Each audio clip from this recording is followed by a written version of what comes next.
कोकणात आज पुन्हा प्रचार सभांचा धडाका। नारायण राणेंच्या प्रचारासाठी राज ठाकरेंची सभा। मुख्यमंत्री शिंदेही राहणार उपस्थित। तर विनायक राऊतांच्या प्रचारासाठी आदित्य ठाकरे सावंतवाडी।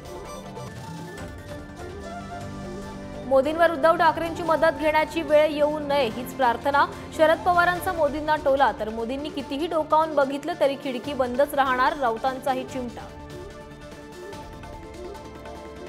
ऐन लोकसभा निवडणुकीत केंद्रानं कांद्यावरील निर्यात बंदी उठवली। मेट्रिक टनाला $550 किमान निर्यात मूल्य दरानं करता येणार निर्यात। मात्र फायद्याबाबत शेतकऱ्यांसह व्यापाऱ्यांमध्ये संभ्रम।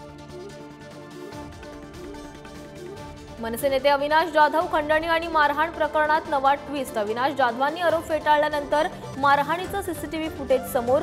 सराफाच्या मुलाला अविनाश जाधवांकडून मारहाण। सांगलीच्या एरंडोलीत सैन्याच्या हेलिकॉप्टरचं इमर्जन्सी लँडिंग। हेलिकॉप्टरमध्ये बिघाड झाल्याची माहिती। निवडणुकीच्या कामासाठी जात असताना हेलिकॉप्टरमध्ये बिघाड। पोलीस शिपाई विशाल पवार मृत्यू प्रकरणाला वेगळं वळण। फटका गँगनं विषारी इंजेक्शन दिल्यामुळे मृत्यू न झाल्याची माहिती समोर। विशाल पवारनं दिलेला जबाब खोटा। देशभरात गाजलेल्या रोहित वेमुला आत्महत्या प्रकरणाची फाईल बंद। यानंतर वेमुलाचे कुटुंबीय राहुल गांधी आणि तेलंगणाच्या मुख्यमंत्र्यांची घेणार भेट।